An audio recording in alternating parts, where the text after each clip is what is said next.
démarche bu avocat am benn ci avocat am muy maître El Hadj Diouf. on convient tous que Adji Sarr am na droit défense ñu défendre ko. maître El Hadj Diouf moo koy défendre ak maître Abdou Dialy Kane. maintenant démarche bu maître El Hadj Diouf ak coaching bi mu doon def. ci mbedd bi. bi ñu doon dem ci tribunal bi. ak fougue bi mu àndaloon détermination bu mu àndaloon mu mel ni. foofu aussi waa ji dafa jóg ak benn objectif. naturellement défendre clientam. c'est normal waaye aussi beneen bi am na leneen peut-être lu ñu mën a gis foofu lu mu mën a doon. waaw xam nga maître El Hadj Diouf moom ku ko xam ni li muy def nii habitude am la maître El Hadj Diouf mosut a gagné procès xam nga yow benn procès bu mag bu maître El Hadj Diouf mos a gagné. c'est un avocat international. mais wax ma bu mu gagné procès bii ñu la procès bu sérieux la ñun la maître El Hadj Diouf gagné. mais am na procès bu ñàkk sérieux imam.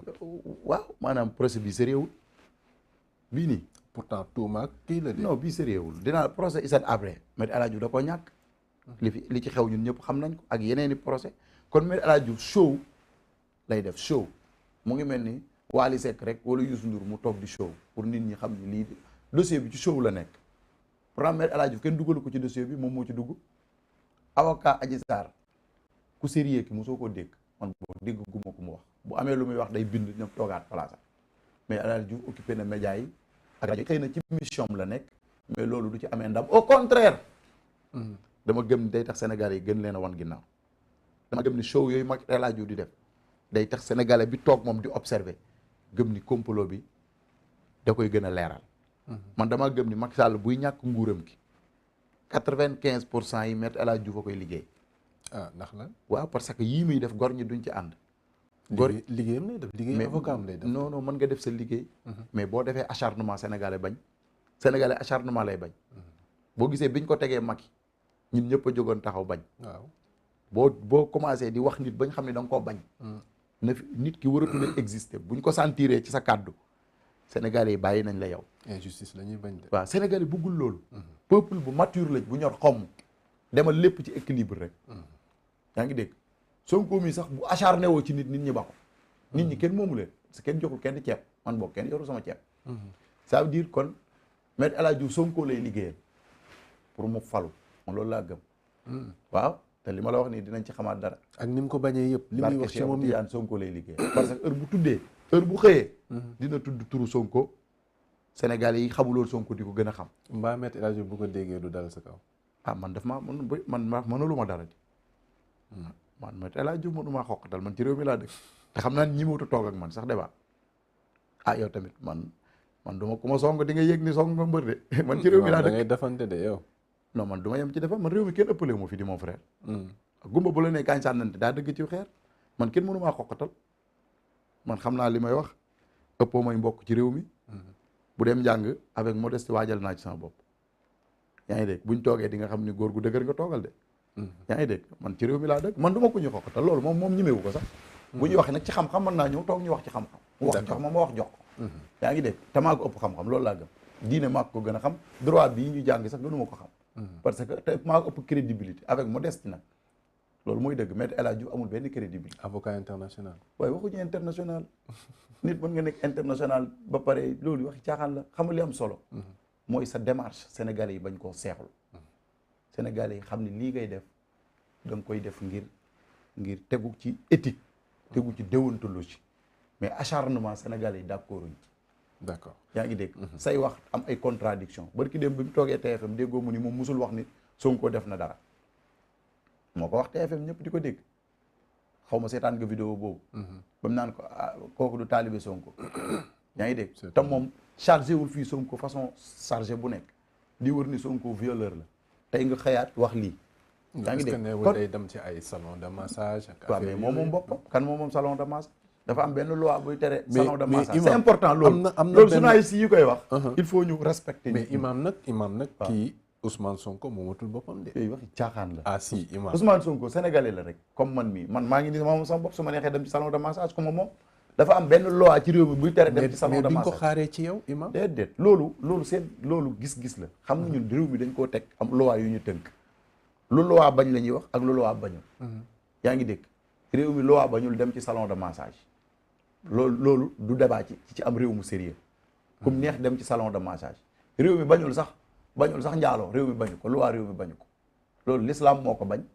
nit ki di ko jom ma bañ a defal boppam parce que jullit la donte man damaa gëm ni dara amu fa man loolu laa gëm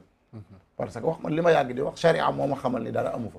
charia moo ni ma amul seede rek nañ ko teg ci suuf imam njaaloo terew ñu ko fi mais gënal préciser parce que sénégalais yi ni ñuy déggee des fois li ma bëgg wax mooy loi réew mi laa wax man li ma wax lu leer la loi réew mi terewul njaaloo loi Sénégal bii dafa encouragé njaaloo sax au contraire parce que dafa ko tere non waxuñu ci charia charia tënkul réew mi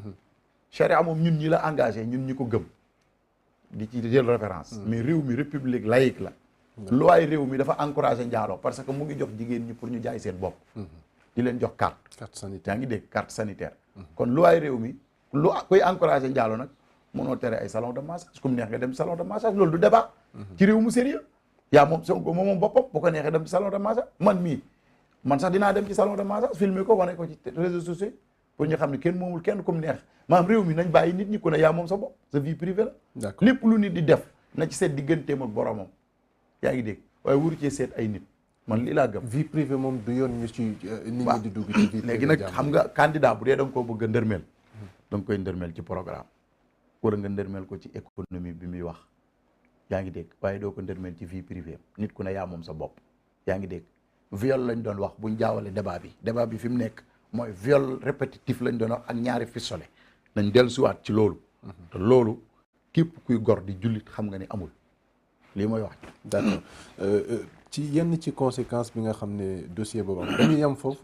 foofu parce que mbir maa ngi ci yoon a ngi accélérer le pas dañ ciy yem foofu évoquer koo xam ne dafa jege woon dossier bi yoroon sax enquête bi muy capitaine Touré mi nga xam ne dañ ko jotoon sax radié de la gendarmerie ndax taxawaay bi nga xam ne amoon na ko ñu bëri nee nañu nag taxawaayu càggante la taxawee woon ñenn ñi ne dafa bëggoon dëgg bi jolli ku si nekk appréciation bi nga ci am ba ñu mujj koo radié mu mujjoon nag ak beaucoup de résilience fexe ba rétablir boppam nekk nekk professeur fële ca IAM waaye li ciy mujj am gis nañ ko mooy dañ ko mujj dàq foofu itam ñenn ñi ne pression fisc bi moo tax ba IAM daal di dellu gannaaw rompre contrat am ak moom ban gis-gis nga am ci loolu noo ko jàngatee waaw man kaaw capitaine Touré xëy na musuma am occasion wax ci parce que mais day nekk ci sama xol di ci ñuti tey may nga ma occasion ma wax ci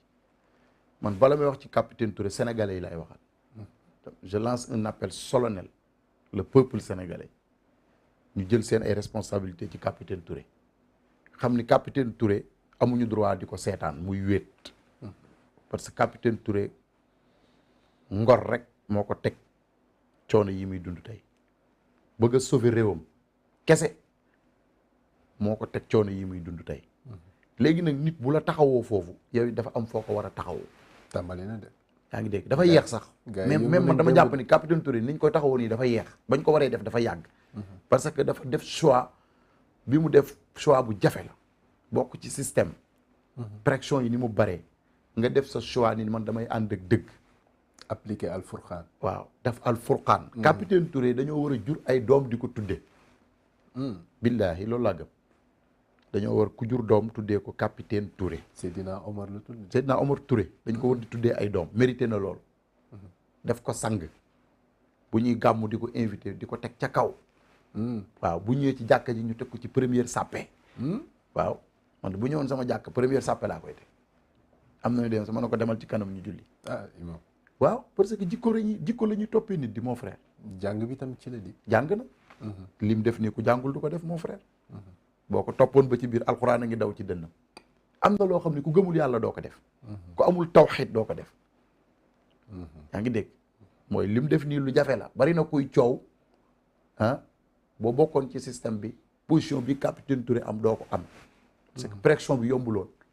mais daf ko taxaw dékku ko ak ngor sëñ Babacar Si daan wax ni gor du tiit ba fen gor du ñàkk ba ñànki te lu jamono yàqu-yàqu dina am minorité bu fi des boo xam ne dañuy wane ngor wane espoir te capitaine Touré dafa bokk ci ñooñu sénégalais yi cagnotte bii ñu nga xam ne lancé nañ ko dama bëgg képp kuy sénégalais te nga gëm avenir u réew mi war nga cee def sa dara mu ngi toll ci 29 millions de. war naa dem 50 millions minimum ñu dajale ko jox ko pour wan réew mi ni bu la système bi rejeté peuple bi moom rejeté wuñu Imam dafa am benn contradiction bu mooy constaté foofu. waaw te Sénégalais yëpp ko bokk constaté. saa su ne ñu ngi naan dund bi dafa metti ñu bëri ñu ngi tumuranke ci kanamu nit ñi mais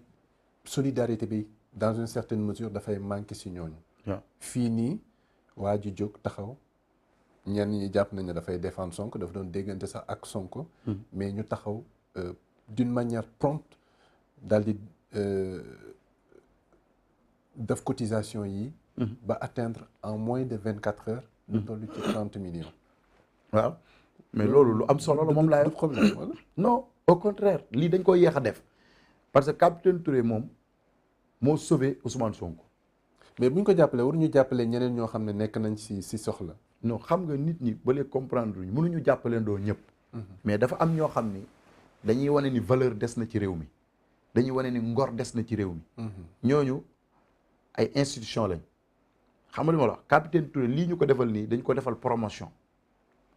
et puis capitaine Touré wane ni réew mi liñ gëmloo nit ñi ni système bi ñëpp bon ñëpp bonuñu. loolu la wane dafa wane ni ci biir armée bi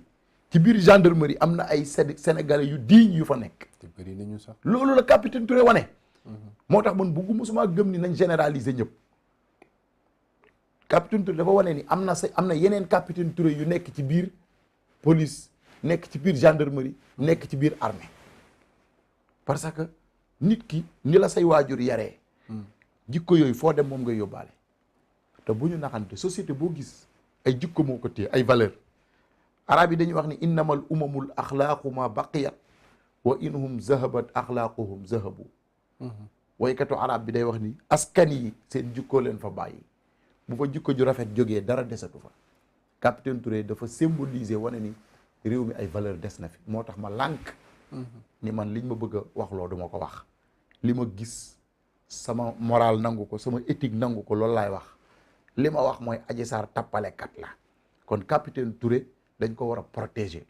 yaa ngi dégg man d'accord moo sax ay muy dem ay yaayam dafa war di toog weeru dee peuple bi di ko fay nit ñi fayee suñu député yi am na fi ay volonté yoo xam ni réew mi dëgg rek a leen ñor yaa ngi dégg te loolu maa ngi ci lancé un appel solennel opposition bi ak bonne volonté yi ak société civile bi ñu taxawu ko pour wan système bi nii parce que lii ñu def ñoom dañ ciy gën a xeeboo parce que nit boo koy topp di ko topp mu xëy di jàng xamoo fu mu jàngee yaa ngi dégg xamoo nu mu def ba am ay diplôme concours ni mu mettee mu reyante ba def concours xeex ba nekk capitaine mu yàgg fee yor ay dossiers yu nekk di ko doxal ñam doon nekkandool ñëpp wane ni ku sérieux la benn bis mu doxal loo xam ne arrangé wu la nga xëy raje ko loolu xam nga benn tooñ la sénégalais yi ni amul problème mën nañ koo nangu moom it mu amaat courage am ngor saalitul benn yoon dem jàngiwaat xëyaat dem di jàngiwaat te pourtant yombul woon parce que boo commencé toog ci clim yi nga xëyaat bàyyi ko fa delluwaat université jàngiwaat fexe ba intégré waat sa bopp ci ab université ñu xëy di tappale naan amul maa ngi dégg démb bu benn waaye bu toog fii seen plateau bi di ko wax naan amul lan autorisation loolu dafa ruslu sax nit di ko wax ci am réew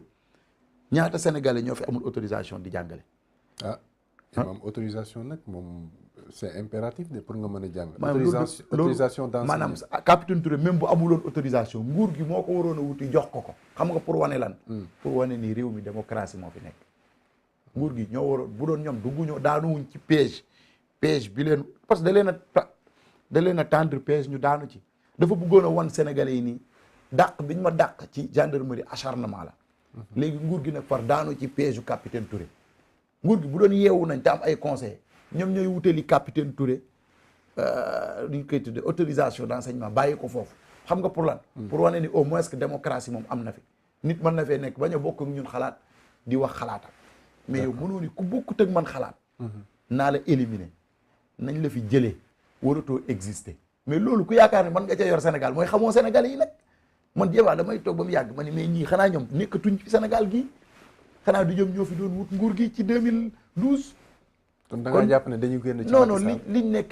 liñ nekk nii dafa ëpp day tax Sénégal yi gën a dëñ ci ñoom te lii gënul il faut ñu dellu ginnaaw parce que bu am na loo boo ko toppee ba mu sës da ngay dem ba da ngay dal ci miir bi te ñu ngi sës ci miir bi fi mu nekk nii kon man sénégalais yi rek laay wax parce que man gëm naa ni gënumaa yeewu sénégalais yi ñi may seetaan ñëpp damaa gëm ni ñoo ma dàq jàng gën maa ragal yàlla gën maa yeewu su ma waxee lu yenu maanaa xam nañ su yenuwul maanaa xam nañ capitaine Touré daal héros la nekk na ko ba noppi te kenn mënut fexe ba dootu ko nekk ni ñuy màggale Cheikh Omar Fouti yu ci réew mi di màggal Cheikh Ahmadou Bamba Khadimu Rasoul di màggal Seydil Hadji Malick ak maam Limaamu ak Baye Niass noonu la ñu war a màggalee capitaine Touré parce que ñooñu li tax ñu leen di màggal ngor rek la woon avant diine capitaine Touré wane na ni ngor des na ci réew mi ba tey yaa ngi dégg kon cagnotte boobu ñu koy dajaleel maa ngi wax Sénégal yëpp nañ ci def man de lu ma am dinaa ko ci def xaw ma lu muy toll waaye dinaa ko ci def ngir pour wane ni réew mi am na ñoo xam ne ñu ngi fi te dañoo fas yéene garder seen ngor dund ci ngor dee ci ngor dekki ci ngor. d'accord xam naa dañuy génn ci sujet boobu concernant dossier Sweet Beauté bi wax maa ngi jégalu wax ci beneen actualité boo xam ne itam jot na am ci semaine bi ñu weesu tey la def une semaine. muy ji nga xam ne amoon na fële ci hôpital bu Amadou Sakhir Mbaye bu Louga benn jigéen boo xam ne dafa wanoon lor waroon a accoucher amoon ay jafe-jafe. ba li ci am mujj ci am. Ministère de la santé et de l'action sociale nag def na benn point de presse démb pour fësal rapport bi nga xam ne ñetti mission yi demoon nañ fa pour mën a saytu la xewoon foofu ak prise en charge beeg lépp lu ci aju naka la demee woon waaye dafa mel ni ministère de la santé dafa gën a enfoncer agent de santé yi. ñoom itam def nañu. sortie itam ci observateur wane ne amuñu dara loo xam ne manquement la ci seen liggéey. mu dal leen ba tax li am la fa xew foofu ban gis-gis nga ci am. Gis-gis bi ci Sénégalais yëpp am. man mën naa ci wax parce que sama région de Louga laa dëkk. te Louga miin naa fa damay dem hôpital boobu dem naa fa ba tey. ñu ngi sant bu baax ku mel ni Baye Djili Mbaye nga xam ne boo tuddee Louga di nga ko tudd. yaakaar naa ci moo juumul hôpital boobu moo ko fa def. defar Louga sonn ci lool. nekkoon doomu daara képp ku bokk ci daara ji di ko tiitaroo. Baye Djili Mbaye nga xam ni rakk la ci Serigne Sam Mbaye. maa ngi ci profité di nuyu famille boobu yëpp parce que xam naa leen ñoom ñëpp. yàlla dafa dogal Louga moom dañoo am loo xam ne nattu la parce que boo xoolee ñi ëpp alal ci nguuru Macky Sall wala boog ñi ci gën a fës ci joxem xaalis Louga lañ dëkk. ñi yor malet yi di ko joxe ku mel ni Moustapha Diop ñëpp xam nañu Louga la dëkk. waaye ni muy dundee ak waa Louga ñoo ko warta nangu parce que Louga nag dafa bokk ci histoire réew mi. waa Louga nee nañ moom mu ngi liggéey foofu de. non man gisuma lu mu fa liggéey joxe xaalis daal dinaa ko gis mu koy def. luñ ma ni lii nii Moustapha Diop ko def Louga man xam naa Louga man ndànd laa dëkk région de Kébémer di dem Louga yaa ngi dégg. Louga la fa baax Djili Mbaye ko fa def leneen lu la waaye mën a wax ju bari la. joxe xaalis nag yor say enveloppe di ko distribuer bu élection jotee bëgg a jënd nit ñi ak liggéey Louga du benn. hôpitalu Louga boobu dañ ko war a taxaw sage-femme ya fa nekk ñu taxawu leen yaa ngi dégg loolu état la war waaye duñ bàyyi ba problème am ñu bëgg a sacrifier sage-femme yi loolu d'accorduñ ci te képp kuy gor waroo cee d'accord. maanaam ku amee responsabilité bi ministre de la santé la nañ wax responsabilité yi nañ ko cité. mais problème du am rek ñu bëgg a jël directeur bi sacrifier ko. mais ministre de la santé lañ dégg santé bi moom moo yor mbirum docteur yi. est-ce que moom mus naa teg tànkam ci hôpitalu Louga ba. Évidemment. bien laaj ko nañ ko laaj loolu. parce que problème du am ñu bëgg a jël problème bi. am ñuñ ko sëf ay benn problème bu dee dafa sérieux bakkan moo rot bakkan du caaxaan ñu xam ne ñëpp nangu ni dañ koo négliger ba mu faatu. mais gannaaw mission d'audit la ñu jot a def conclusion yooyu audit yi gëwuma ko. ay audit yu nguur di def audit yi man caaxaan la. li ma gëm. li sérieux mooy ministre bi moo war a démissionner wane ni dafa échec dem na élection Ndakaaru ñu gañe ko. yaa ngi dégg te dafa diggoon Macky Sall ni day gañe Dakar gañe nañ ko lii teguwaat ci